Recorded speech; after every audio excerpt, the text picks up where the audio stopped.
Elogio histórico do Conde de Ficalho *******, elogio histórico do Conde de Ficalho lido na sessão solene da Academia Real das Ciências de Lisboa em 25 de março de 1906 pelo sócio-efetivo Eduardo Burnay Lisboa por ordem e na tipografia da Academia 1906 extracto da História e Memórias da Academia Real das Ciências de Lisboa, novembro ser, classe de Ciências Morais, etc. Tomo 11 parte e 1 Senhora e Excelsa Rainha Alteza Real Ilustres Confrades Minhas Senhoras e Meus Senhores, a Academia em sessão solene, e como que na presença de seu regio presidente e praetectar pois que impedido de comparecer, por motivo felizmente destituído de gravidade, se acha para todos gratamente representado por Vossa Majestade e por Vossa Alteza Real. A Academia entende prestar hoje a homenagem indevida a um dos seus mais distintos e assinalados membros, o falecido Suchy Francisco de Melo, 4º Conde de Ficalho. Se atendermos a que tendo ele estado em esta academia inscrito na sua primeira classe e incorporado na secção de ciências histórico-naturais, como especial cultor do ramo botânico, que distintamente professou na nossa escola politécnica, a quem mais diretamente caberia oficiar em esta solemnização seria ao nosso preclaro colega D. Antônio Xavier Pereira Coutinho, que ao Conde de Ficalho sucedeu na cadeira de botânica. Não tendo sido possível arrancá-lo ao seu conhecido retraimento, filho de uma imperiosa e irresistível modéstia na grandeza só comparável à do seu realíssimo marido, na verdade, qualquer Suchy de esta academia, sem distinção de classe, poderia assumir a tarefa, visto que o Conde de Ficalho, à semelhança de Latino Coelho e de Corvo, ilustradíssimo em quaisai todos os ramos da ciência, foi também, mais do que simples cultor de boas letras, escritor consumado. É assim que, como a qualquer outro poderia caber, sou neste momento o porta-voz da Academia na glorificação do seu falecido Suchy sem outro especial motivo que não seja, para mim, a razão acadêmica, de que tendo ele, botânico, feito um dia esta mesma sala o elogio do químico Antônio Augusto de Aguiar, a química estaria de certa maneira em dívida para com a botânica. É artificiosa esta invocação de um deve e há de haver em matéria de panegíricos acadêmicos. Será, mas amplamente corrigida fica pelo verídico, sincero, nada artificioso sentimento, que tão grato me torna prestar aqui, em nome coletivo, a um colega desaparecido, a homenagem do apreço e admiração que em vida todos lhe consagravamos, e que para mim se radicou em 20 anos de excelente camaradagem escolar. O justo elogio do Conde de Ficalho surgiu, pode dizer-se imediato, por ocasião do seu falecimento, em todos os órgãos da imprensa, pois com ele desaparecera uma das personalidades de maior notoriedade da sociedade portuguesa na última metade do século passado. A sua complexa e brilhante individualidade com acento circunflexo LA, também brilhantemente, em elegante relevo o elogio proferido em outro lugar pelo Conde de Arnoso e na tradição 2, interessante publicação, a que o nosso consórcio muito queria, e que viu a luz em Serpa, antiga vila solar da Casa de Ficalho. Um número especial de homenagem lhe foi consagrado, com a colaboração de Ramalho Ortigão, de Antônio Xavier Pereira Coutinho, Teófilo Braga, Conde de Sabugosa, Souza Viterbo, e outros distintos ornamentos da ciência e das letras portuguesas. Chega mais tarde à academia. Mas ainda não chega tarde, considerado o nosso já conhecido e descansado apego ao proverbial conceito de que quem tem pressa, vai devagar. Mas quantos tinham esperado mais, e continuarão a esperar? Da demora não terão, pois, a priori, de queixar-se os manes do nosso defunto colega, se é que nas impíreas regiões, onde pairam os espíritos evolados da terra, os manes acadêmicos ficam conservando interesse e gosto pelas coisas do nosso instituto. Mas se essa misteriosa telepatia através do infinito existe de facto, e 3D isso agora tremo, de recear é então que, em vez do infundado reparo de demasiada demora, se justifique antes, em concílio dos acadêmicos que nos precederam na grande e tenebrosa viagem, a conclusão de que melhor fora demorar muito mais, como para outros, a consagração a que hoje nos propomos. Se assim suceder, só minha será a culpa, pois que, aos olhos de todos, bem patente é que no Conde de Ficalho não falta matéria-prima para elogio, e não só para elogio, mas para bom elogio. Largo poderia ele ser, tantos são os aspectos, todos elas distinctíssimos, da sua tão especial e superior individualidade, e tantos são os trabalhos seus dignos de detido exame e louvor.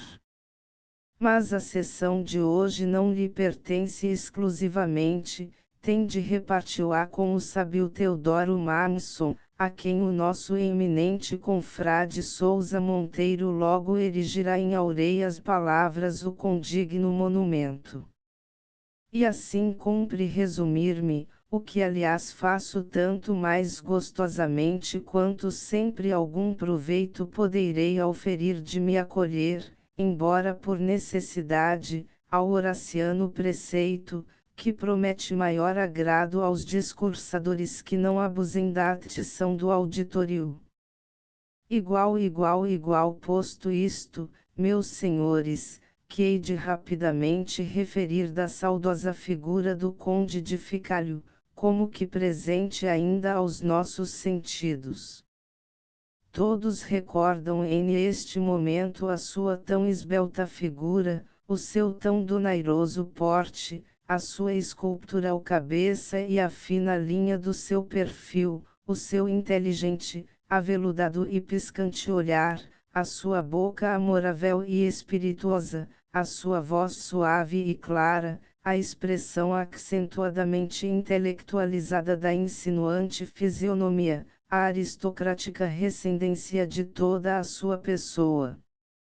Na lembrança de todos está também a sua singular, ou para melhor dizer plural, aptidão para tudo, e que lhe permitia desempenhar-se sempre distintamente de quanto empreendesse literária, científica, artística e mundanamente, o que, acrescido do seu saber científico e literário e do pecúlio de notícias adquirido em visitas às cortes estrangeiras com os reis e príncipes portugueses, tornava o seu convívio altamente interessante, sem embargo de, por vezes, com certa desigualdade de humor.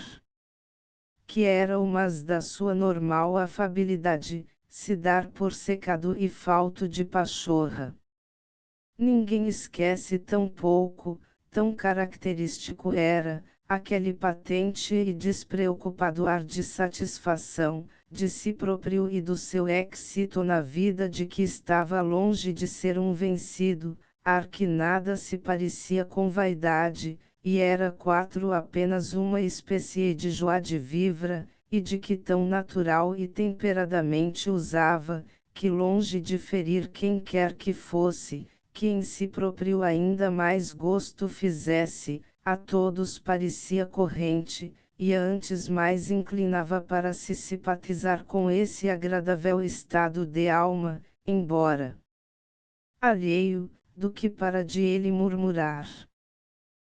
Finalmente, algum mais íntimo de entre vós poderá também recordar na sua saudade o que em ele havia a despeito da sua sorridente máscara de cético e de certo intencional egoísmo, mais intencional do que real, com o qual como que achara cômodo simplificar a existência o que em ele havia, íamos dizendo, de fundamentalmente bom e carinhoso para os seus amigos e de compassivo para o que de compaixão era digno. Com um tal conjunto de predicados físicos e psíquicos, estéticos e morais, fica-lhe assim era uso fazer-lhe abreviada referência. Fica-lhe constituiu em todos os meios da sociedade portuguesa, quer entre varões, quer entre donas que não desestimava e de que não era tão pouco desestimado uma personalidade à parte, de especial relevo e distinção, onde quer que aparecesse, e pelo que bem se compreende que tantas vezes fosse utilizado para representar o rei e a nação em cerimônias internacionais da maior pompa e responsabilidade decorativa, no melhor e mais alto sentido da expressão o dizemos. Mas para nós, acadêmicos, o que avulta no nosso preclaro confrade não são todos esses dutes naturas, de que era o feliz, mas irresponsável portador e usufructuário, por condição, não de ação e vontade própria, mas de simples nascimento. O que principalmente nos cabe celebrar é o que representa, na consideração e notoriedade a que chegou, a sua iniciativa na olilização dos congênitos apanágios que da estirpe lhe provinham, e que como que o embalaram no seu dourado berço de senhor de ficalho e de morgado de serpa. Asterisco, asterisco, asterisco. Nas modernas sociedades, a maioria dos homens que hoje atingem situações culminantes na consideração pública vêem de nada, ou de pouco. São self-made men, na expressão inglesa. A necessidade é que os faz, é ela o inicial estímulo e factor do seu engrandecimento. Tal é aproximadamente o caso de Queissa e todos nós. Na luta da concorrência, ao contrário, os indivíduos das antigas classes aristocráticas, carregadas de glórias passadas, seculares e genuínas, mas constituídas em bases diversas das da ilustração moderna, como que nascem com a atrofia das faculdades necessárias para o moderno combate e propendem a decair. No nosso consórcio o caso é todavia diferente, nasce aristocrata, fidalgo de grande linhagem, ilustre já no berço, mas a essa ilustração de herança acrescenta outra mais efetiva, que conquista com o seu esforço, na mais democrática competência, no concurso e na publicidade das ações por que se afirmam o mérito e o talento. Não há dúvida que de boa linhagem vinha o conde de Ficalho, boa não só no sentido nobiliártico do termo, mas ainda no do essencial valor. Os Ficalhos, melos de apelido, proveiam de Men Soares de Merlo, um dos esforçados cavaleiros das ordens de Santiago e de Aves, que ajudaram Afonso III à conquista final do Algarve, e de Martim Afonso de Melo, guarda-mor de João, e em estes melos se enraizam as casas de Cadaval, Sabugosa, S. Lourenço, Ficalho, Melo e Mursa, dando à nação portuguesa galhardos capitães, vice-reis, governadores ultramarinos e distintos homens de guerra e de corte, através todo o ciclo da velha monarquia.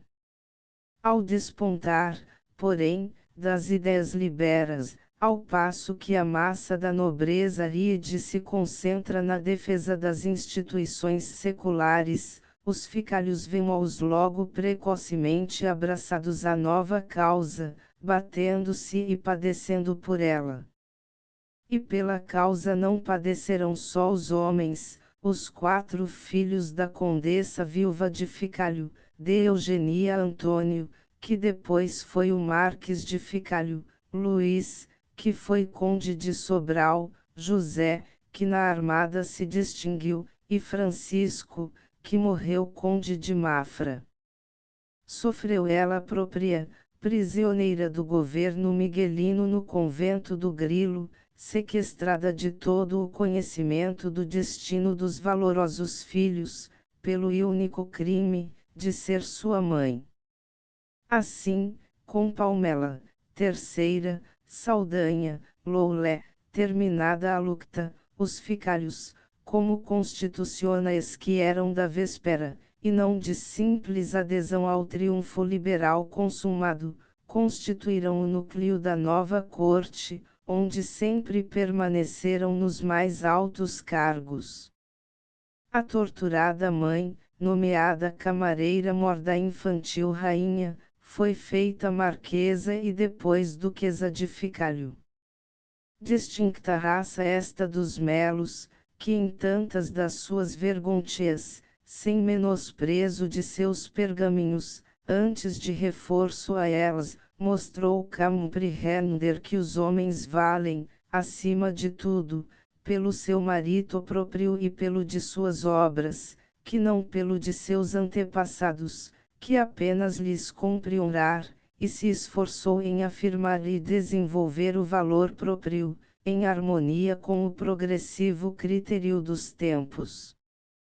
Para os quadros de esta academia deram os Melos, em categorias várias, o seu contingente, pois na lista de súcios e associados se encontram, além dos 6 conde de Ficalho, os seguintes nomes: Domingos de Melo Briner, Pedro de Melo Briner, regente que foi do reino, constituinte de 1820 e falecido nas masmoras de S. Julião da Barra, D. Segismundo Caetano Alvares Pereira de Melo, Duque de Lafões, Antônio de Melo da Silva Cesar e Menezes, Conde de S. Lourenço, Antônio de Melo, Marques de Ficalho, aos quais foi tão grato, quanto justo, associar recentemente a título efetivo, e como que para que os Melos aqui tivessem sempre distinta representação, o nome de Antônio Vasco de Melo, Conde de Sabugosa. Como se vê, Francisco de Melo, que nasceu aos 27 dias de julho de 1837, filho do segundo Marques e terceiro Conde de Ficalho e da virtuosa Marquesa de Luísa Brancamp de Almeida Castelo Branco, primária educadora de seu único filho, e neto da Duquesa de Ficalho, a prisioneira do convento do Grilo, Francisco de Melo, íamos dizendo, veio a este mundo em uma condição social, que, junta à independência de fortuna e a seus simpáticos e brilhantes dotes naturas, lhe permitia fazer uma agradável, distinta e fácil carreira na corte e nos centros mundanos e elegantes. Não desprezou isto, que lhe vinha como patrimônio da natureza e da família. Mas não se contentou, e desde moço caprichou em ser também alguma coisa, por si mesmo, em ser o que foi, pardroit de naissance e pardroit de conquête. Tinha Francisco de Melo 18 anos, quando, concluídos os preparatórios para entrar na Escola Politécnica Preparatórios que estudou em Serpa com a única lição da mãe, do capelão e de um emigrado espanhol se matriculou em 1855. 5 anos depois havia concluído com singular distinção o seu curso. E com tanta distinção que, tendo-se dado, ainda ele estudante, uma vaga de lente substituto na cadeira de botânica, pela morte de José Maria Grande, e contando apenas 23 anos, a sua candidatura era acolhida com sumo agrado, e, realizado o concurso em 1860, foi ele o preferido por unanimidade de votos, sendo nomeado lente substituto em 3 de janeiro de 1861. A lente proprietário só passou depois, em 27 de janeiro de 1890, pela morte de João de Andrade Corvo. Conquistada a sua cadeira no alto professorado, podia também, como tantos prematuramente fazem, descansar sobre os louros colhidos, e limitar-se depois a arvorar o seu título de lente para a vaidosa gloriola na corte. O sincero culto das coisas intelectuais manteve-o, porém, sempre, e não só esforçando-se no cumprimento dos deveres escolares, mas preferindo a todos os outros o convívio dos livros e dos homens cultos que honravam o PS7, e foi assim, talvez, que sucedeu escolher para esposa de Josefa de Menezes Brito do Rio, filha de D. Maria Cruz Brito do Rio, cujos salões, onde se não dançava, eram ao tempo o grande centro intelectual de Lisboa. Quem só conheceu o conde de Ficário nos últimos 10 ou 15 anos, com mais aspecto de mundano que de estudioso, poderia pensar que ele sempre assim fora. Puro engano. Assim se tornara como por uma espécie de jubilação, que a si próprio se considera cerca dos 50 anos.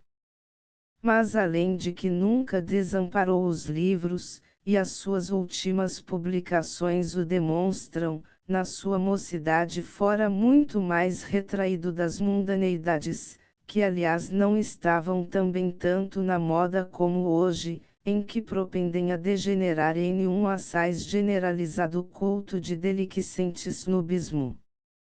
Todavia, ao ser nomeado lente, não deixou de parecer estranho, e talvez espantoso, ver-se um moço da corte, filho de marquesas, neto de duques, arvorado professor de uma escola superior, em lugar a que só se dedicam os que tinham de por tal caminho fazer vida.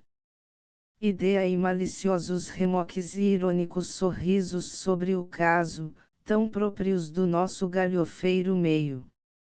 Nasceu assim um dia o ambíguo dito, referente ao novel professor de botânica, segundo o qual dito ele era lente entre os condes, e conde entre os lentes.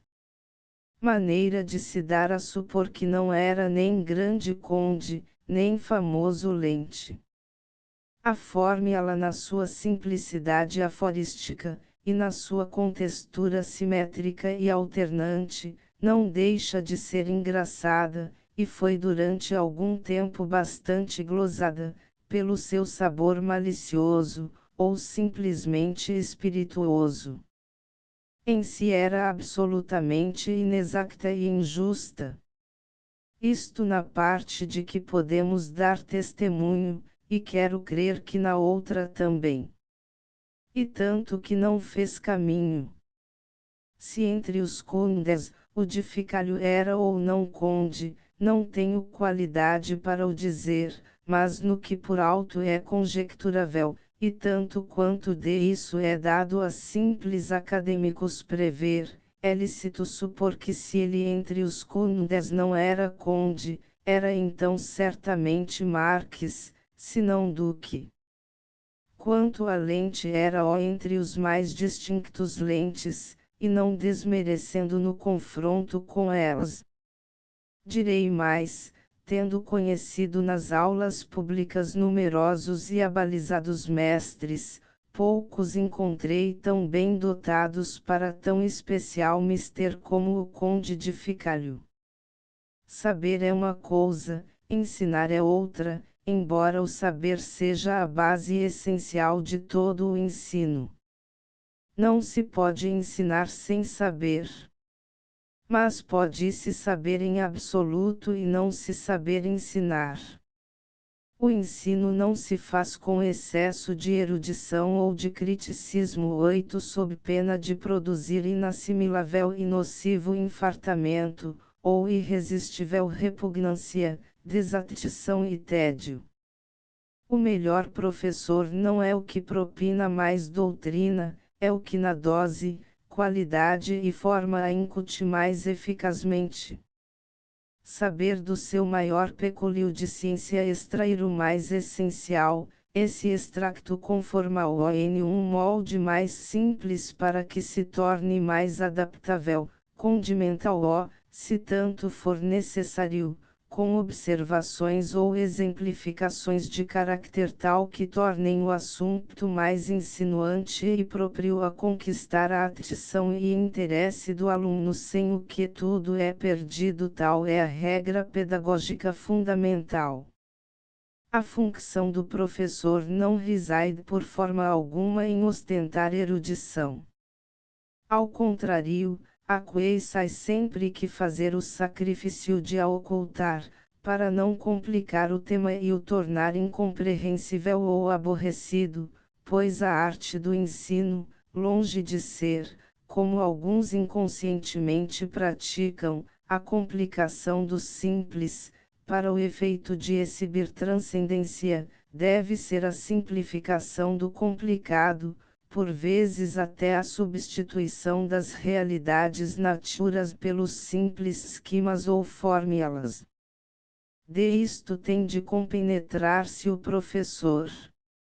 Mas não basta, importa que tenha em si as qualidades para o pôr em ação, que tenha por natureza, e em uma palavra faculdade e dote de insinuação.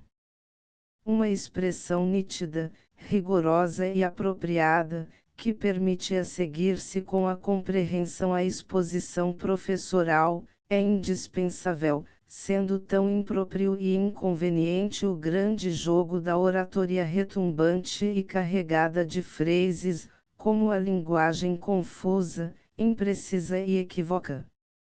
Mas ainda não é tudo.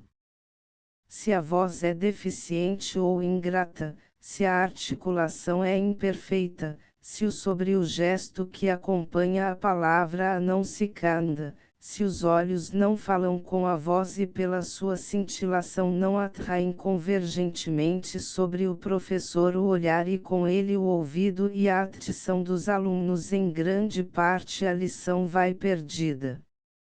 Ao contrário, por completo é aproveitada se, observadas as regras enunciadas, aos dutos acima preconizados, o professor reúne condições de simpatia estética, de espirituosidade, de correção moral e de cordialidade de trato, que lhe realcem o prestígio humano e a agradabilidade do contacto. Tudo isto, senhores, bem o reconheceis, são considerações e previsões que se extraem da simples razão. Todavia, o facto é este, dir-se-ia que fomos como que fotografar o conde de Ficalho na sua aula, para de essa fotografia deduzirmos os ideais, preceitos e condições da distinção professoral. Mas é que o conde de Ficalho, o conde entre os lentes, foi sem sombra de favor o que se pode chamar um professor modelo. Ainda que assaz erudito, não puxava o ensino para transcendências de erudição, e antes procurava nove amoldá-o e amaneirá-o à condição dos néofitos da ciência que professava. E que lindo quadro o de Ficalho, com a sua garbosa e insinuante figura, na sua cadeira de mestre, diante de si a grande mesa recoberta de matizados exemplares vegetais, empunhando um na sua tão fina e aristocrática mão, e comentando-o em palavras descansadas, harmoniosas e suaves, tão simples quanto próprias e graciosas, perante o juvenil auditório. Na atmosfera não havia só o perfume emanado da matéria-prima do ensino, havia o do encanto derramado pela palavra elegante do mestre e pela sua própria e comunicativa elegância de porte e de maneiras. Estava-se em uma aula, sem dúvida, porque o professor não divagava para fora da lição. Mas irresistivelmente se recebia a impressão de que se estava também em uma sala, pois se preleccionasse perante as mais formosas damas da corte não disporia o conde de Ficalho de mais primor, de mais gentileza, de mais gosto de agradar e conquistar do que amoravelmente usava para com os rapazes de toda a condição que vinham frequentar o seu curso. Amavam-no elas e respeitavam-no. Sem dúvida. Ainda que, não se prestando o feitio aristocrático, embora afável, de Ficalho a familiar permuta de essas sentimentalidades, que são a precária base da popularidade, nem inclinando tão pouco na disciplina escolástica às práticas corregedoriais, que, sob a forma de vago terror, acentuam o respeito, a impressão predominante que ele determinava era antes a de uma peculiar distinção entre os demais colegas seus, resultante de o olharem como um lente à parte misto primoroso e raro de homem de estudo e de homem de corte, caçorce ou professoral imprevisto e maravilhoso de magister scientiarum e de magister elegantiarum. Lisonjeiramente apreciado pelos estudantes, não o era menos pelos seus colegas, cujos trabalhos de toda a ordem partilhava e com os quais mantinha as mais cordiais e amenas relações. Não desamparava os conselhos escolares, nem se desinteressava de coisa alguma que importasse ao bem da escola, e os seus pareceres eram sempre tão judiciosos quanto despidos de pretensão. Não se pode imaginar camaradagem acadêmica, nem mais correcta, nem mais agradável. Isto, todos os lentes da Escola Politécnica VOO poderiam repetir, em corroboração do meu testemunho. Mas não é preciso, pois que, senhores acadêmicos, por vós mesmos o sabeis, do convívio de mais de 25 anos que aqui tivestes com aquele cujo desaparecimento hoje saudosamente registramos 10 em 7 de maio de 1877 foi ele eleito correspondente da Academia, em 19 de fevereiro de 1880 suscitou efetivo, e em 1897 tivemos a honra de o ter como vice-presidente.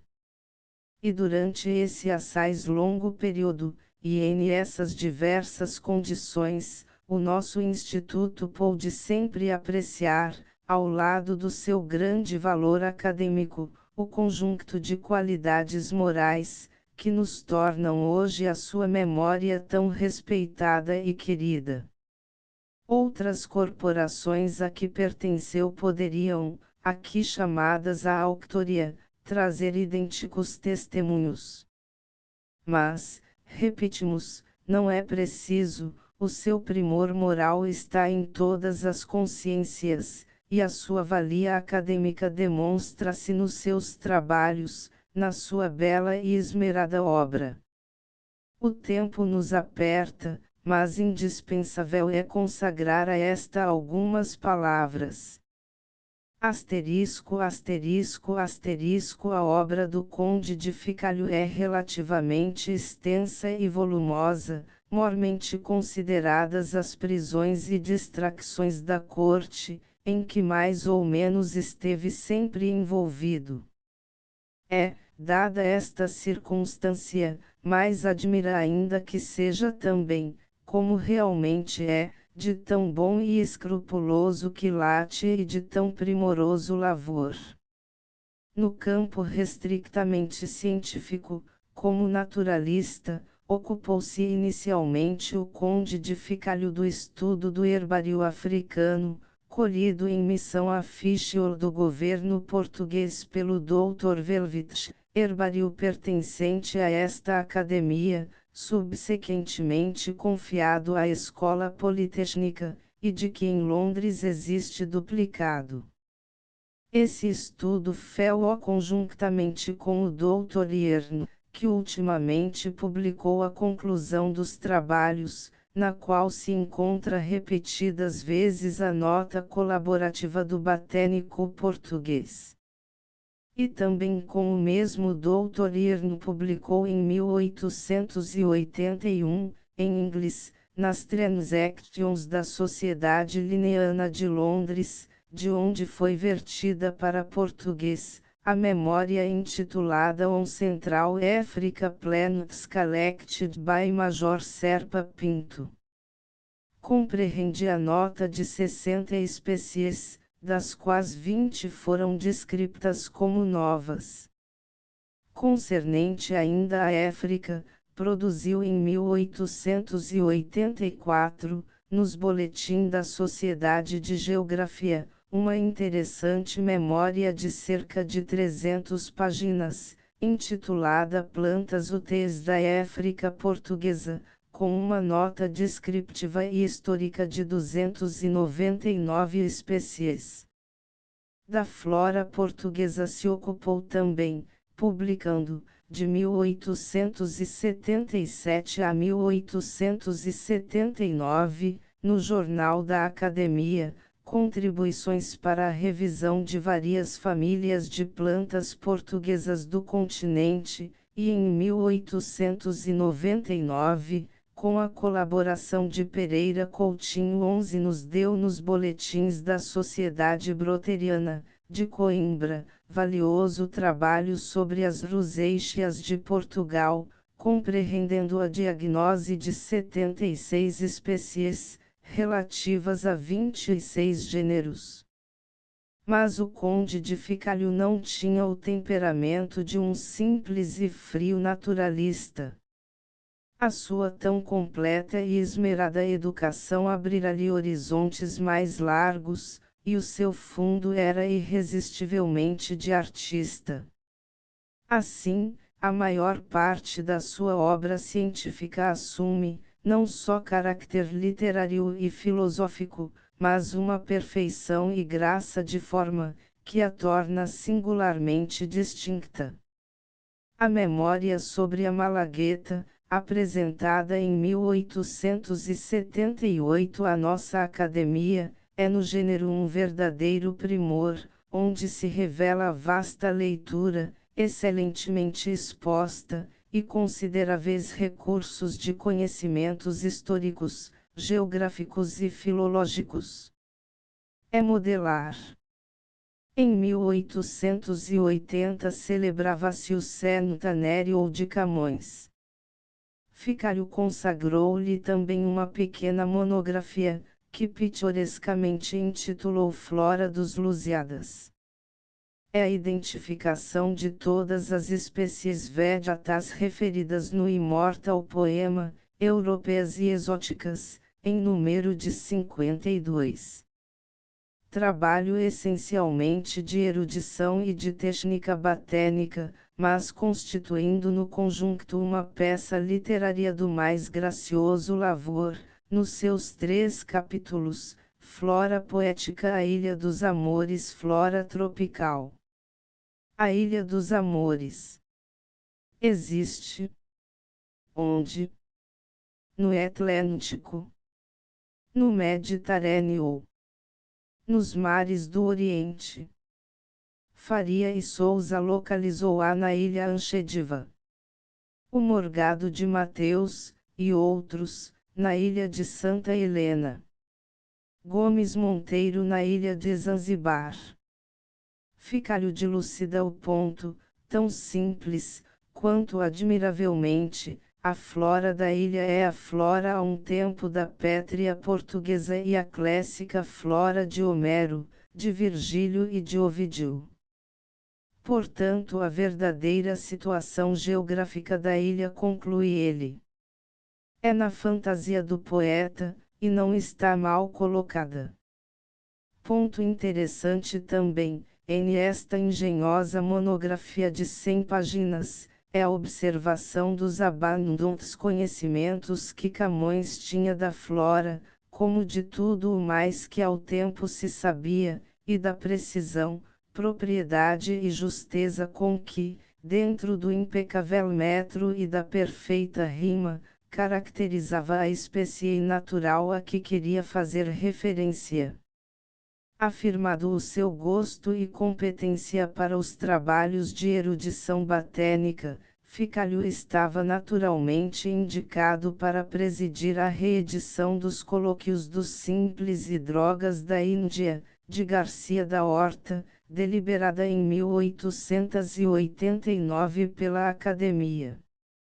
Na Índia, em Goa, onde era físico-mor, publicara Garcia da Horta, em 1563, os seus famosos colóquios, repositório importantíssimo, embora de contextura doce e um pouco pueril na sua forma dialogada, do conhecimento das plantas e drogas índicas, e constituindo nesse momento o primeiro documento rigoroso, autêntico e científico sobre a matéria. Logo em 1567, Carlos de L. exclusi latinamente Clusius, tendo conhecido em Portugal, onde viera, o tratado do abalizado médico e botânico português, o refundiu e simplificou em latim, e a esta edição se seguiram mais 4, nos anos de 1574, 1579, 1593 e 1605. Em italiano foi depois vertida, por Aníbal Brigante, a tradução de Clusius, publicando-se, desde 1576 a 1605, 8 edições. Há finalmente mais 2 edições de uma tradução francesa de Clusius, por Antônio Carlin, com as datas de 1602 e 1619. Total, uma edição portuguesa, e 15 edições estrangeiras de imperfeitas traduções.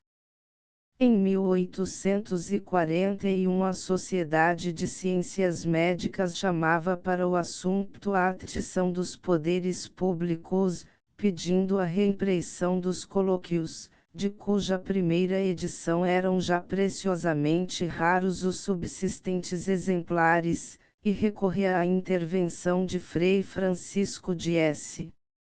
Luiz e de Garret.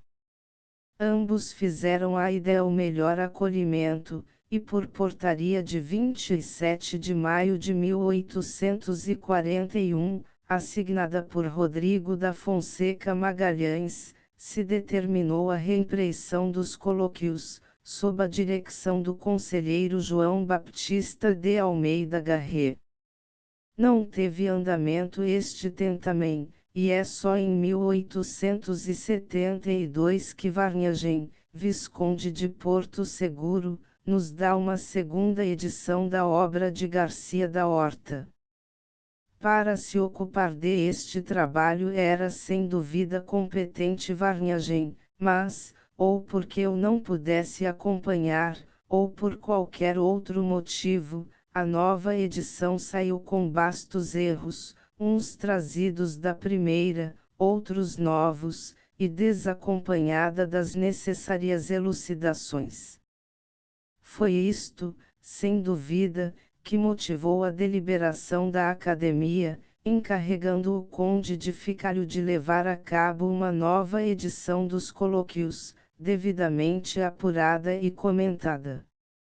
A escolha não podia ter sido, a todos os respeitos, mais acertada, pois os 2 volumes eruditamente anotados dos colóquios dos simples e drogas da Índia, com o antecedente volume que lhes serve de introdução Garcia da Horta e o seu tempo, ficaram constituindo, no total das suas 1.200 páginas, um verdadeiro monumento clássico, um trabalho magistralíssimo em toda a parte.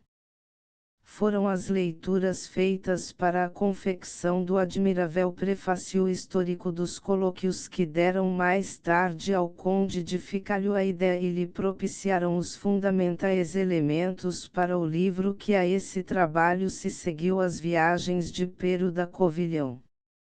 De Pedro da Covilhã, que a Índia foi 10 anos antes de Vasco da Gama, de cuja empresa foi como que preparante 13 e que mais de 30 anos passou na misteriosa Etiópia, junto do Queissai fabuloso Preste João. Este Pero de Covilhã, escreve ao Pei Francisco Alvares, é o homem que todas as coisas a que o mandaram soube e de todas dá conta.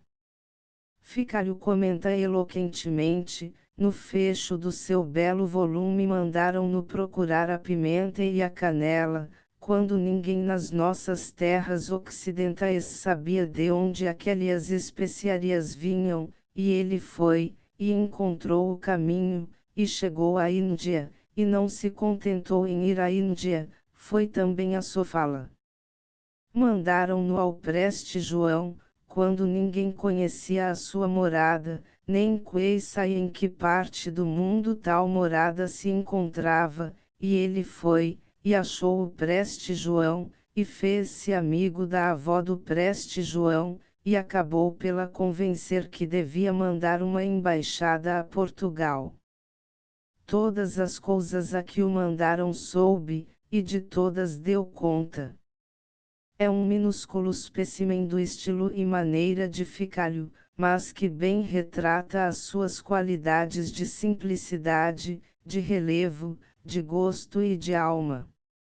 A obra científica do Conde de Ficalho acrescenta-se finalmente com a excelente introdução, admirável quadro da economia rural portuguesa, como diz Pereira Coutinho, com que enriqueceu o grosso e compendioso volume, que o governo português enviou à Exposição Internacional de Paris, de 1900, com o título L. Portugal ao Point de Vue Agricole. Asterisco, asterisco, asterisco na pura literatura, que nos deixou o Conde de Ficalho. Escreveu o nosso consórcio, o Conde de Sabugosa, que ele distinctamente versejava na inspiração assídula de Baudelaire e na dolente cadência de Missé. Para público, além das suas admiráveis notas acerca de Serpa e do seu erudito estudo sobre o elemento árabe na linguagem dos pastores alentejanos, tudo constante de numerosos artigos na tradição, só veio, em prosa, um volume de novelas e contos, em 1888.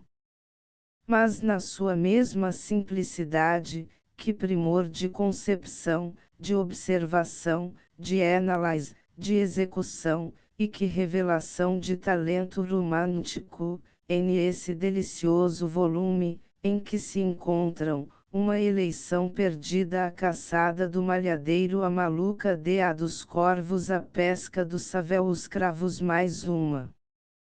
Penitencio-me de só agora os ter lido, esses deliciosos contos a que se não fez reclamo, e é doce penitêncio, que a todos que se achem no mesmo pecaminoso caso muito recomendo, para acrescerem de mais um motivo a sua admiração e simpatia pelo Conde de Ficalho. A leitura desses contos, episódios todos referentes à terra alentejana, com um profundo sabor regional, é um verdadeiro e saudável gozo. 14. O autor revela-se, como de prever, naturalista, mas de temperamento e sentimento seu, próprio, e não de escola. Inspira-se, como homem de ciência, na verdade, mas sem a conhecida predileção dos corifeus do realismo para os seus aspectos mais ou menos monstruosos e deprimentes, e antes propendente às conclusões sentimentais, felizmente não estranhas à natureza humana, e que moralmente a elevam e sublimam.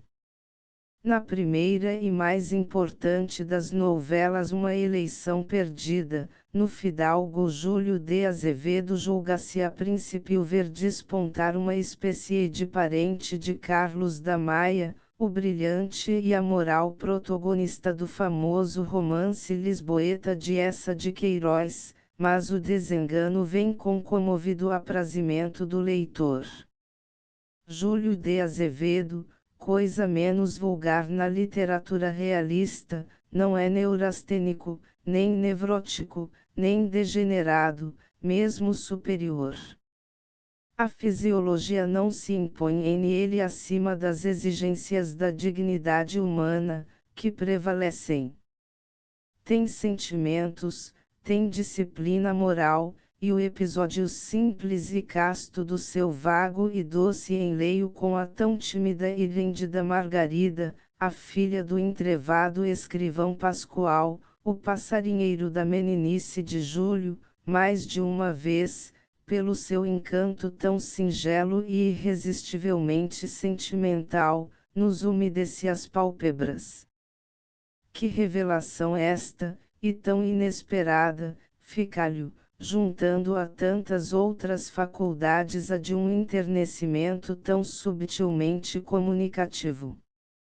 Não há dúvida. Debaixo da sua máscara de impassível homem do mundo havia, como sempre o disseram os seus amigos, um coração, humaníssimo malgré lui, de honesta e bondosíssima textura, e a piedade filial, dos que dignamente lhe ficam representando o aureolado nome e conservando sua resplendente memória, será certamente grato observar neste momento que em seu elogio à Academia não esquece o registro desses dutos de sensibilidade, que à saudade são sempre os mais caros. Não posso alongar-me em considerações sobre a pequena, mas linda obra literária de Ficálio, representada no volume de contos a que acabo de fazer referência, e que se poderia, de certa maneira, pelo seu caráter regional, pôr, sob o título de Novelas do Alentejo, em paralelo com as novelas do Minho de Camilo. Mas peço licença aos meus colegas da classe de letras de esta academia para, em forma de fecho a este capítulo, sumariamente aventar que, a avaliar pelos fulgurantes rastos e signas que nos deixou, se o Conde de Ficálio se houvesse consagrado à extreme literatura, em ela deixaria um nome singularmente assinalado para a glória das letras portuguesas. E é tudo, senhores. Não? No seu espólio científico e literário, afirma o Conde de Arnoso no seu belo elogio, deixou o Conde de Ficálio estudos sobre Correia da Serra 15 sobre a flora portuguesa, memórias acerca do clima de Portugal, das féculas alimentícias e da flora façam, numerosíssimas notas históricas, antropológicas e linguísticas, alguns contos, entre os quais Cartas do Campo, o Jornal de Fulano, poesias, e até uma peça de teatro. Mas, além de escritor, temos também Ficálio orador, pronunciando o elogio de Antônio Augusto de Aguiar, abrindo o Congresso Português de Medicina, por ocasião do tricentenário do descobrimento do caminho marítimo da Índia com uma conferência intitulada O Descobrimento do Caminho para a Índia e a Matéria Médica, dissertando na Sociedade de Agricultura e em outras agremiações intelectuais. E temo-lo também orador político, proferindo na Câmara dos Pares os seus memoráveis e exaustivos discursos sobre a invasão do filoxera e sobre o regimen cerealífero.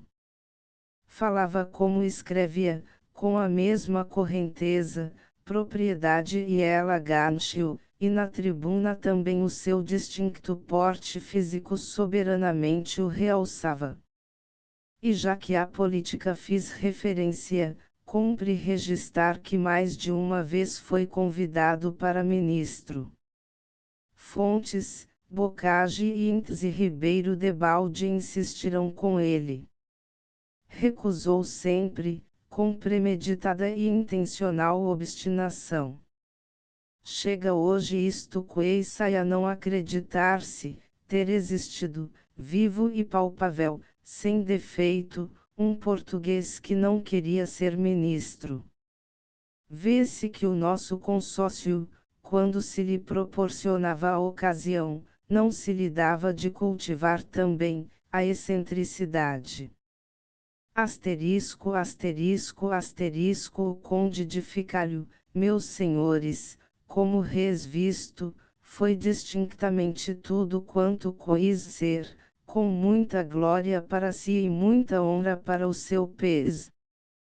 Trouxe do berço opulentíssimos dutos, pelo seu esforço admiravelmente os multiplicou, mas em tudo também a sorte liberalmente o favoreceu na vida.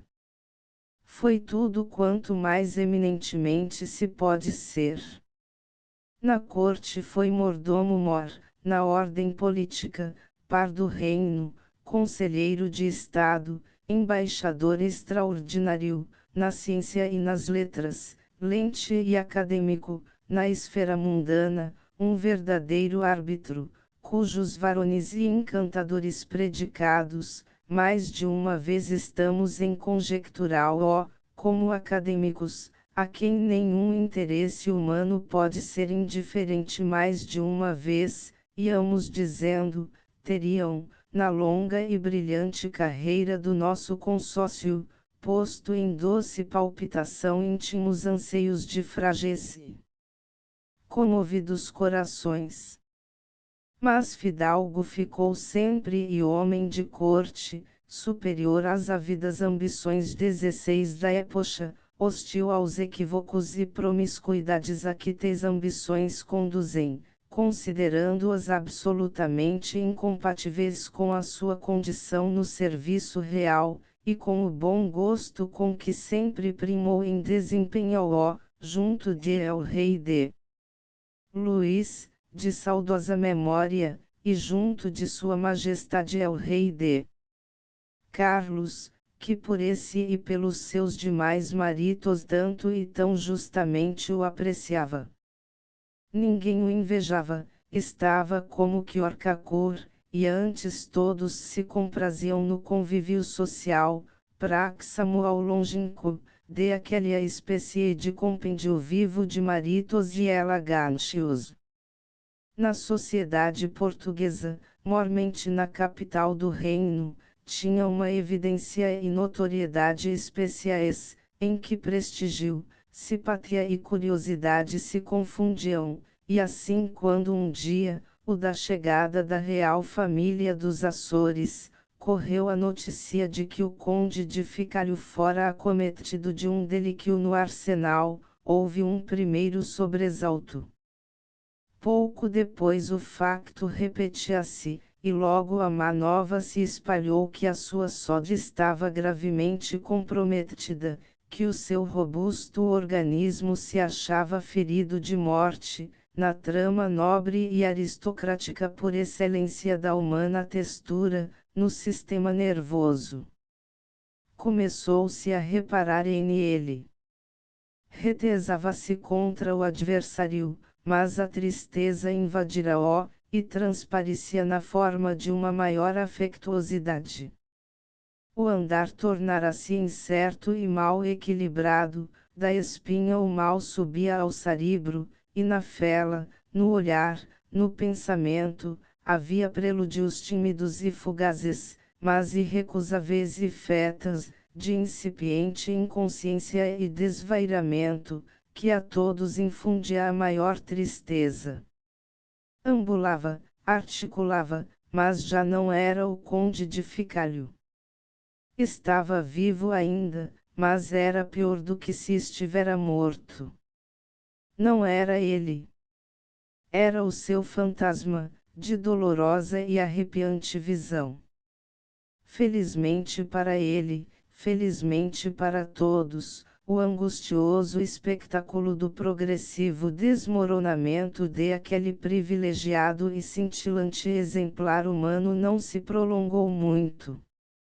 Retido finalmente pelos progressos da doença no seu palácio dos Catanos, onde nascera, e onde a filha e única que lhe restava o fora carinhosamente acompanhar, arrebatado por uma congestão, no dia 19 de abril de 1903 deixava de existir o nosso consórcio, e de tão perfeito ser, de tão meritório o homem e de tão brilhante existência só restava um despojo material, a acordar mais uma vez para as mundanas meditações os ecos da sempre tremenda palavra do Eclesiastes, vanitas, vanitatum omnia.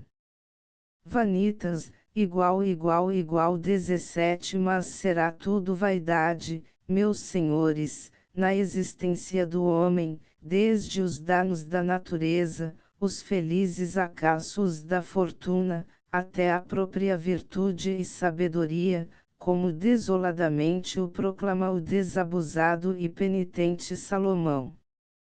No ponto de vista individual, considerada a pequenez e fragilidade das mais assinaladas ações terrenas perante a eternidade dos destinos fetas, tudo é vaidade, que se desfaz em pó, cinza, nada, e ao termo da áspera jornada o mais afortunado e glorioso viandante a si mesmo pergunta para quê. Mas não nos elevemos a tão altas conjecturações, não fitemos o infinito, cogitemos, como acadêmicos, singelamente dentro da esfera dos interesses terrenos, na órbita das benemerências sútias. É tudo vaidade, e do que foi o conde de Ficalho, só resta realmente uma imagem brilhante, que no seu mesmo brilho com vaidade se confunde. Não quereríeis, ilustres colegas, que eu o dissesse, e não o digo. Do conde de Ficalho fica a sua obra, em muitos tomos valiosíssima e perdurável, e fica, em um aspecto mais transcendente um exemplo e uma lição. Não é lícito apoucar em ninguém o mérito de por seu esforço se elevar no saber e na consideração, seja a necessidade ou a ambição que o estimulem. O facto é todavia normal, fisiológico, e constitui a banal e natural condição do progresso social. Mas um tal mérito sobreleva indiscutivelmente em quem, nascido sem necessidades materiais, já do berço com lugar marcado nas primeiras bancadas da hierarquia social, usufruindo-o por condição de nascimento, esse apanagio o corrobora como que pela conquista, afirmando esforçada e democraticamente méritos próprios, safis fontes para lhe alcançarem, fora de todo o privilégio, eminente lugar na consideração pública. É bem caracterizadamente este o caso do nosso consórcio, o conde de Ficalho. O terremoto constitucional de 1834, como terremoto que foi, destruiu ainda mais, do que se edificou.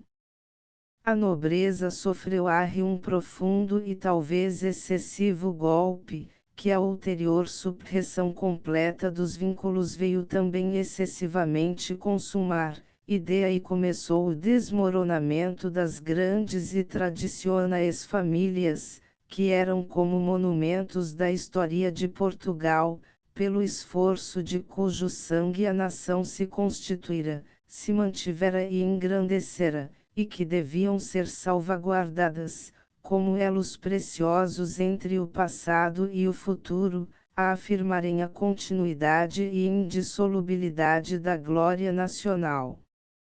Tomadas de surpresa, sem preparo para as competências da nova ordem social, as classes nobres esmorecerão, e entrincheirarão-se os que ainda o podiam, em um altivo orgulho, os outros na desolada, inerte e mortífera contemplação 18 das suas tradições, preferindo depois ao trabalho enérgico e à luta porfiada, para que não haviam sido educados, as magnânimas proteções, a que tantos se viram obrigados. Não compreenderão o novo mundo, que ante elas, de facto, se abria. Não compreenderão que as árvores de sua nobre linhagem, em cuja triste e vaidosa contemplação puerilmente se quedavam, eram, na nova ordem de coisas, apenas ineficazes diplomas de grandezas passadas, árvores mortas, enquanto elas, pelo esforço e marito próprio, e no novo critério das supremacias sútias, lhes não reverdecessem as folhas e lhes não reenflorassem os ramos. Alguns raros o atingirão, e o conde de Ficalho, agora sagrado pela morte e entrado já na posteridade, sem quebra da nobreza do seu nome, antes consumo real se para ele, admiravelmente o simboliza.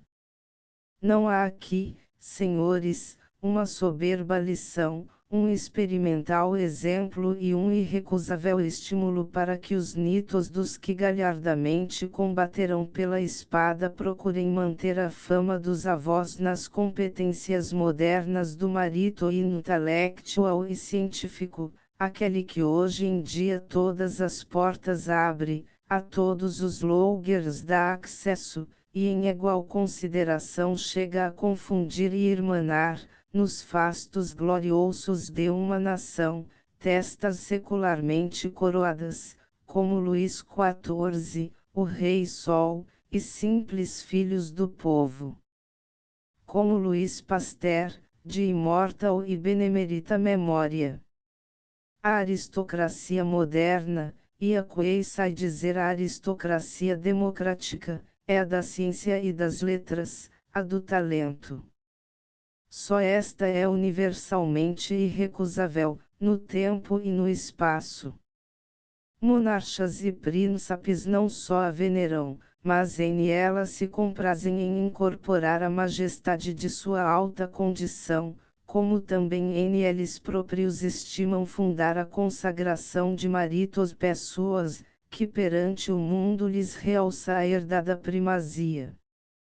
Não, a aristocracia intelectual não é incompatível com a do nascimento e da tradição, de que é antes conservadora e engrandecedora. E bem o demonstraram também, em exemplo ainda mais subido e frisante, que é da história, e que a cortesia, e a justiça, é grato aqui recordar, os altos informes, que se chamaram os príncipes de Orleans. Tal é, senhores, a lição que se extrai da vida e obra do conde de Ficalho, que a Academia hoje glorifica entre os seus mais distintos ornamentos.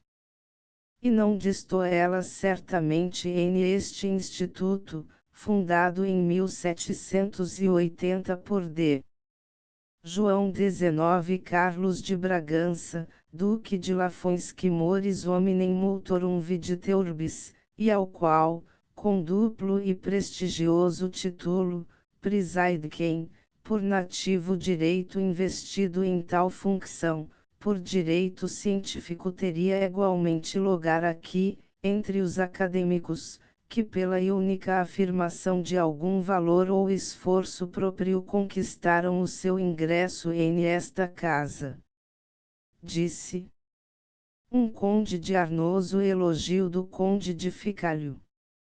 lido na seção especial da Sociedade de Geografia de Lisboa, em 19 de maio de 1903. 2. A Tradição, revista mensal de etnografia portuguesa, ilustrada. Volver, N. 6, 7 e 8 artigos de Ramalho Ortigão, de Antônio Xavier Pereira Coutinho, A. R. Gonçalves Viana, Conde de Sabugosa, Alberto Pimentel, Dr. Teófilo Braga, Dr. Souza Viterbo, Dr. Candido de Figueiredo, Manuel Ramos, Conde de Arnoso, Dr. Graça Freixo, Dr. Tomás de Melo Briner, D. João da Camara, Pedro A. de Azevedo, Júlio de Lemos, Costa Caldas, José Horta Cano, D. Antônio de Melo Briner, Dr. Ladislau Pissarra e M. Dias Nunes. Asterisco End of the Project Gutenberg e-book Elogio histórico do Conde de Ficalho Update de editions will replace the previous one, the old editions will be renamed.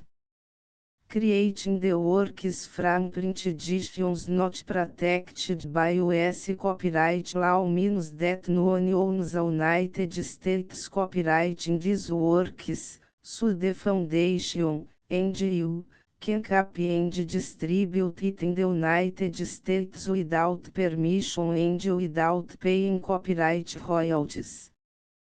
Special rules, set forth in the general terms of use part of this license, apply to copying and distributing Project Gutenberg trademark electronic works to protect the Project Gutenberg trademark concept and trademark. Project Gutenberg is a registered trademark, and may not be used if you charge for an e-book, except by following the terms of the trademark license, including paying royalties for use of the Project Gutenberg trademark. If you do not charge anything for copies of this e-book, complying with the trademark license is very easy. You may use this e-book for nearly any purpose such as creation of derivative works, reports, performances and research. Project Gutenberg e-books may be modified and printed and given away. You may do practically anything in the United States with e-books not protected by US copyright law. Redistribution is subject to the trademark license, especially commercial redistribution. Start, full license. The full Project Gutenberg license please read this before you distribute or use this work to protect the Project Gutenberg trademark mission of promoting the free distribution of electronic works, by use or distributing this work, or any other work associated in any way with the phrase Project Gutenberg. You agree to comply with all the terms of the full Project Gutenberg trademark license available with this file or online at www.gutenberg.org/license. Section 1. General Terms of Use and Redistributing Project Gutenberg Trademark Electronic Works 1. By reading or use any part of this Project Gutenberg Trademark Electronic Work, you indicate that you have read, understand, agree to and accept all the terms of this license and intellectual property, trademark/copyright, agreement. If you do not agree to abide by all the terms of this agreement, You must use the end liter nor destroy all copies of Project Gutenberg trademark electronic works in your possession. If you pay the fee for obtaining a copy of your access to a Project Gutenberg trademark electronic work and you do not agree to be bound by the terms of this agreement, you may obtain a refund from the person entity to whom you paid the fee set forth in paragraph 1.8. 1.b Project Gutenberg is a registered trademark. It may only be used on or associated in any way with an electronic work by people who agree to be bound by the terms of this agreement. There are a few fees that you can do with most Project Gutenberg trademark electronic works even without complying with the full terms of this agreement. See paragraph 1.c below. There are a lot of fees you can do with Project Gutenberg trademark electronic works if you follow the terms of this agreement and help preserve free future access to Project Gutenberg trademark electronic works. See paragraph 1.i below. 1c. The Project Gutenberg Literary Archive Foundation, the foundation or PGLAF, owns a compilation copyright in the collection of Project Gutenberg trademark electronic works. Nearly all the individual works in the collection are in the public domain in the United States. If individual works are unprotected by copyright law in the United States and you are located in the United States, we do not claim a right to prevent you from copying, distributing, performing, displaying or creating derivative works based on the work as long as all references to Project Gutenberg are removed. Of course, we hope that you will support the Project Gutenberg trademark mission of promoting free access to electronic works by freely sharing Project Gutenberg trademark works in compliance with the terms of this agreement for keep the Project Gutenberg trademark name associated with the work. You can easily comply with the terms of this agreement by keep this work in the same format with its attached full Project Gutenberg trademark license when you share it without charge with others. 1.d. The copyright laws of the place where you are located also govern what you can do with this work. Copyright laws in most countries are in a constant state of change. If you are outside the United States, check the laws of your country in addition to the terms of this agreement before downloading, copying, displaying, performing, distributing or creating derivative works based on this work or any other Project Gutenberg trademark work. The Foundation makes no representations concerning the copyright status of any work in any country other than the United States. 1.e Unless you have removed all references to Project Gutenberg. 1.e1.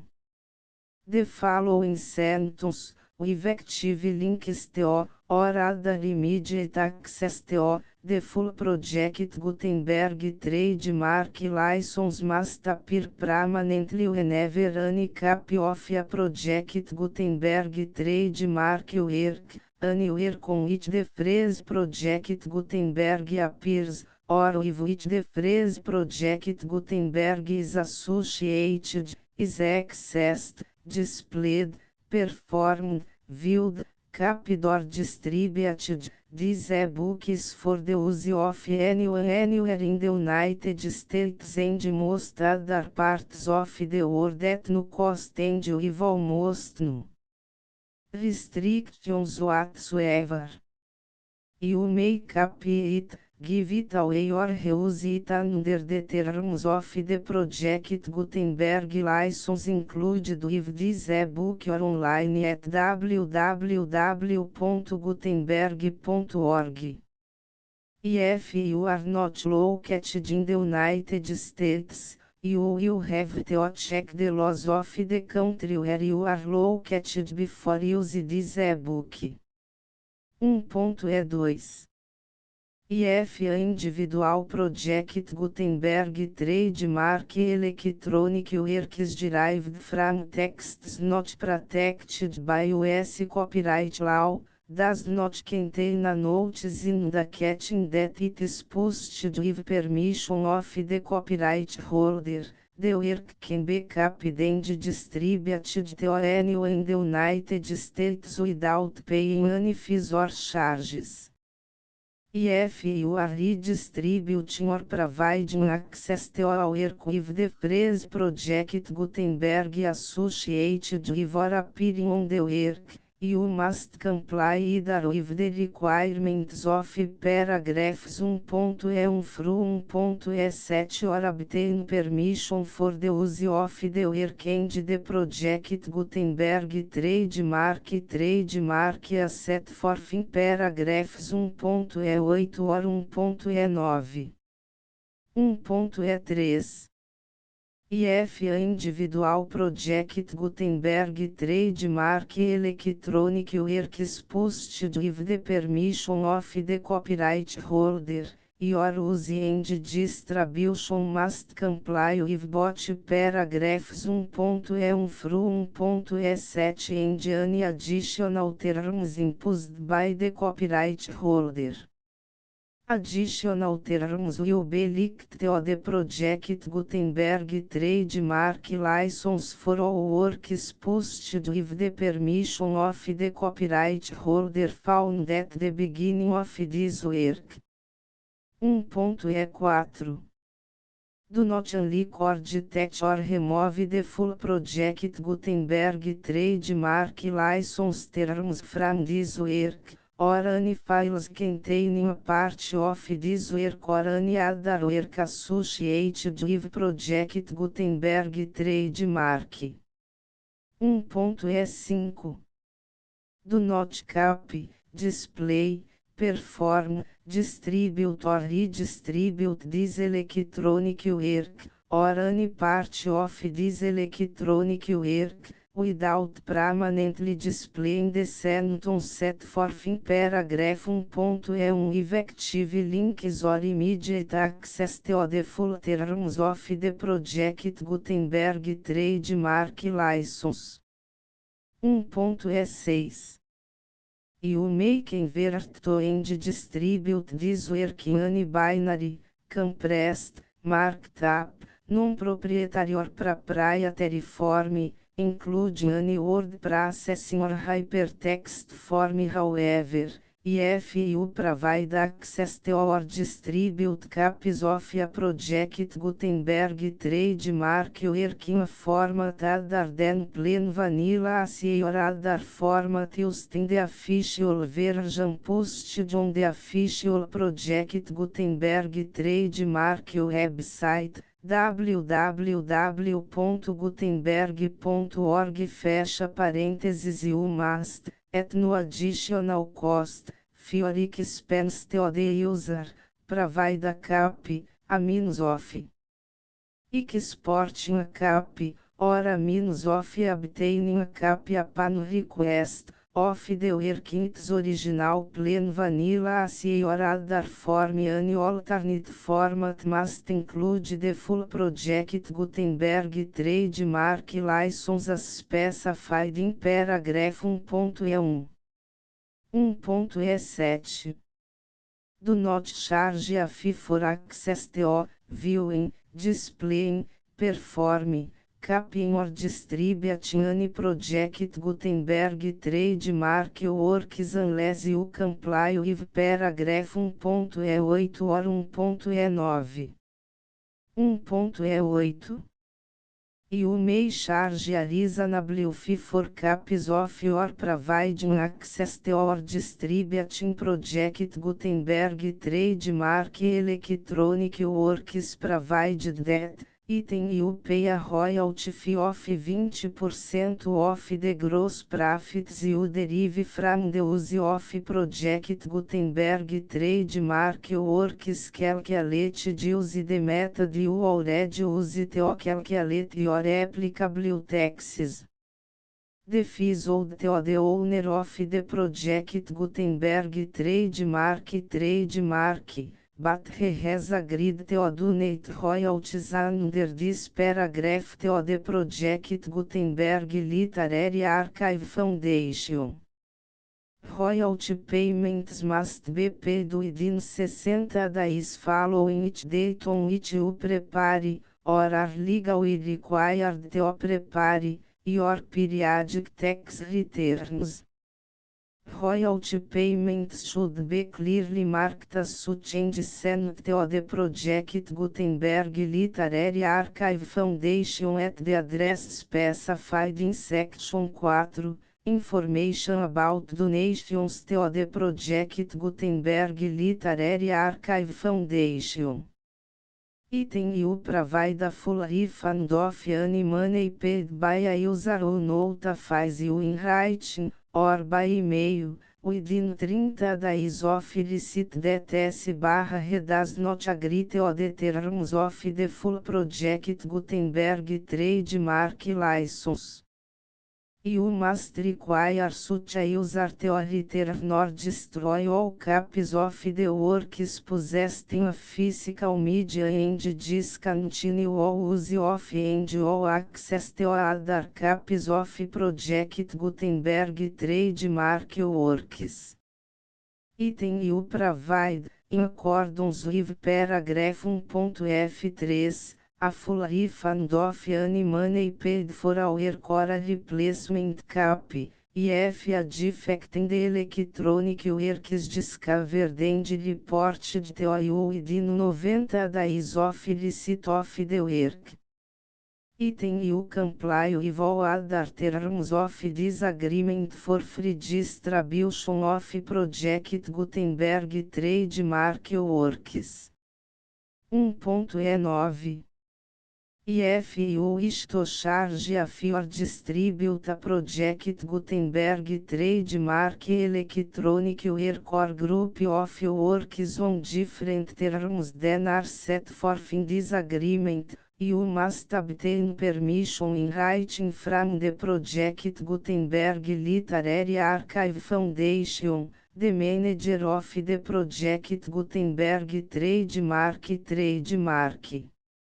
Contact the foundation as set forth in section 3 below. 1.F1.F1 Project Gutenberg volunteers and employees expend considerable effort to identify, do copyright research on, transcribe and proofread works not protected by U.S. copyright law in creating the project Gutenberg trademark collection. Despite these efforts, Project Gutenberg trademark electronic works, and the media on which they may be stored, may contain defects such as, but not limited to, incomplete, inaccurate or corrupt data, transcription errors, a copyright or other intellectual property infringement, a defective or damaged disk or other medium, a computer virus, or computer codes that damage or cannot be read by your equipment. 1.F2 Limited warranty, disclaimer of damages, except for the right of replacement or refund described in paragraph 1.F3, the Project Gutenberg Literary Archive Foundation, the owner of the project Gutenberg trademark, and any other party distributing a project Gutenberg trademark electronic work under this agreement, disclaim all liability to you for damages, costs and expenses, including legal fees. You agree that you have no remedies for negligence, strict liability, breach of warranty or breach of contract except as provided in paragraph 1.f3. You agree that the foundation, the trademark owner, and any distributor under this agreement will not be liable to you for actual, direct, indirect, consequential, punitive or incidental damages even if you give notice of the possibility of such damage. 1.f3. Limited right of replacement or refund, if you discover a defect in this electronic work within 90 days of receive it, you can receive a refund of the money, if any. You paid for it by sending a written explanation to the person you received the work from. If you received the work on a physical medium, you must return the medium with your written explanation. The person or entity that provided you with the defective work may elect to provide a replacement copy in lieu of a refund. If you received the work electronically, the person or entity providing it to you may choose to give you a second opportunity to receive the work electronically in lieu of a refund. If the second copy is also defective, you may demand a refund in writing without further opportunities to fix the problem. 1.f4.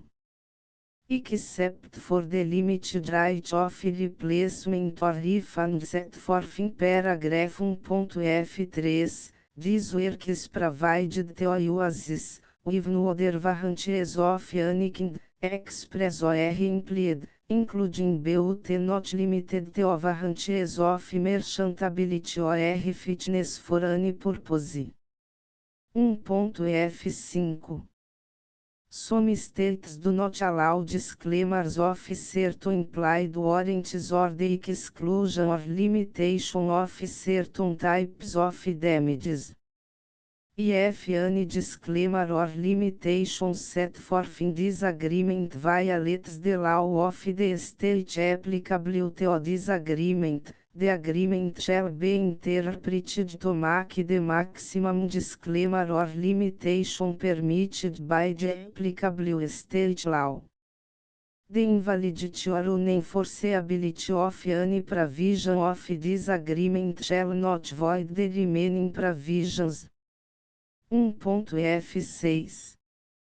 Indemnity. You agree to indemnify and hold the foundation, the trademark owner, any agent or employee of the foundation, anyone providing copies of Project Gutenberg trademark electronic works in accordance with this agreement, and any volunteers associated with the production, promotion and distribution of Project Gutenberg trademark electronic works, harmless from all liability, costs and expenses, including legal fees, that arise directly or indirectly from any of the following which would or cause to occur.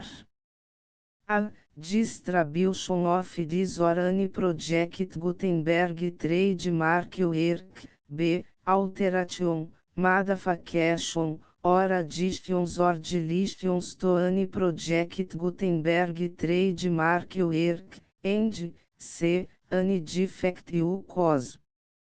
Section 2. Information about the mission of Project Gutenberg Trademark Project Gutenberg Trademark is synonymous with the free distribution of electronic works in formats readable by the widest variety of computers including obsolete, old, middle-aged and new computers. It exists because of the efforts of hundreds of volunteers and donations from people in all walks of life.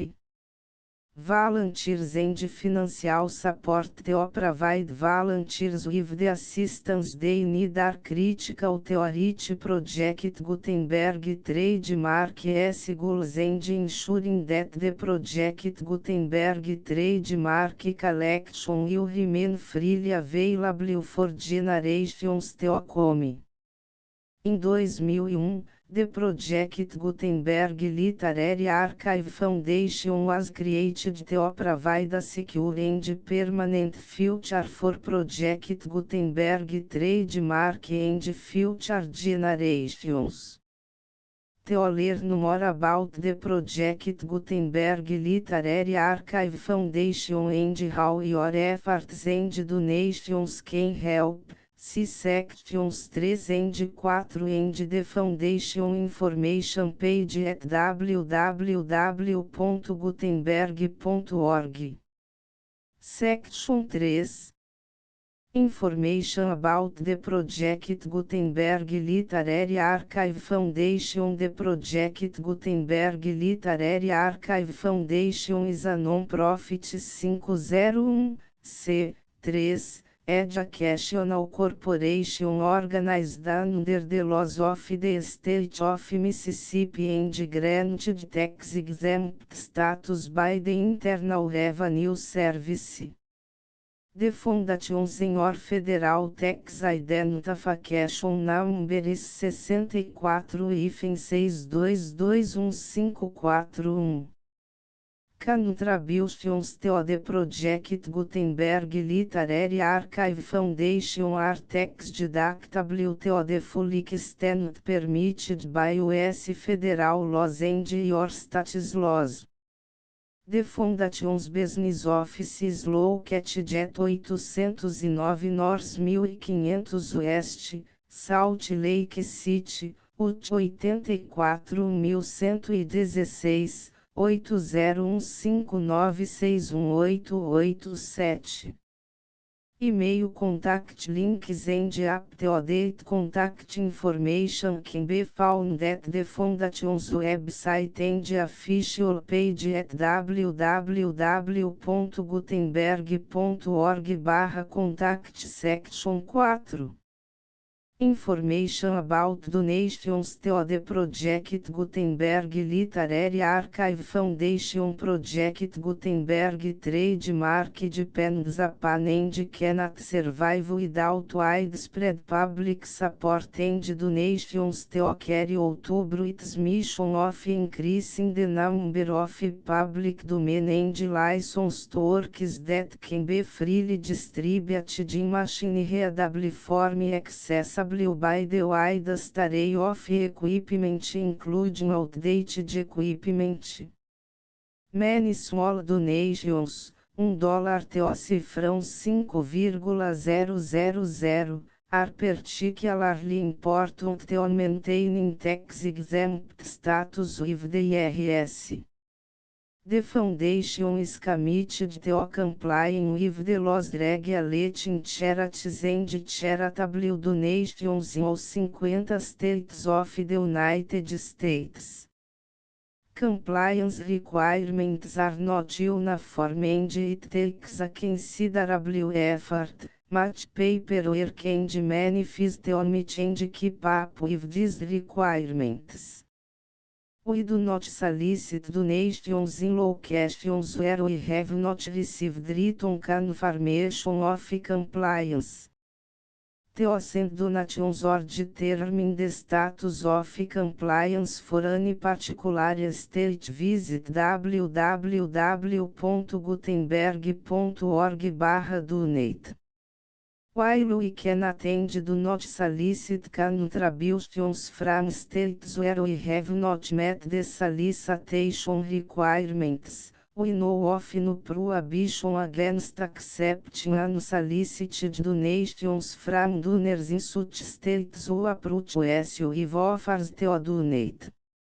International donations are gratefully accepted, but we cannot make any statements concerning tax treatment of donations received from outside the United States. US laws alone swamp our small staff. Please check the Project Gutenberg web pages for current donation methods and addresses. Donations are accepted in a number of other ways including checks, online payments and credit card donations. To donate, please visit www.gutenberg.org/donate. Section 5. General Information about Project Gutenberg Trademark Electronic Works. Professor Michael S. Hart was the originator of the Project Gutenberg Trademark concept of a library of electronic works that could be freely shared with anyone. For 40 years, reproduced and distributed Project Gutenberg trademark ebooks with only a loose network of volunteer support. Project Gutenberg trademark ebooks are often created from several printed editions, all of which are confirmed as not protected by copyright in the US unless a copyright notice is included. Thus, we do not necessarily keep ebooks in compliance with any particular paper edition. Most people start at our website, which has the main page search facility, www.gutenberg.org. This website includes information about Project Gutenberg trademark, including how to make donations to the Project Gutenberg Literary Archive Foundation, how to help produce our new ebooks, and how to subscribe to our email newsletter to hear about new ebooks.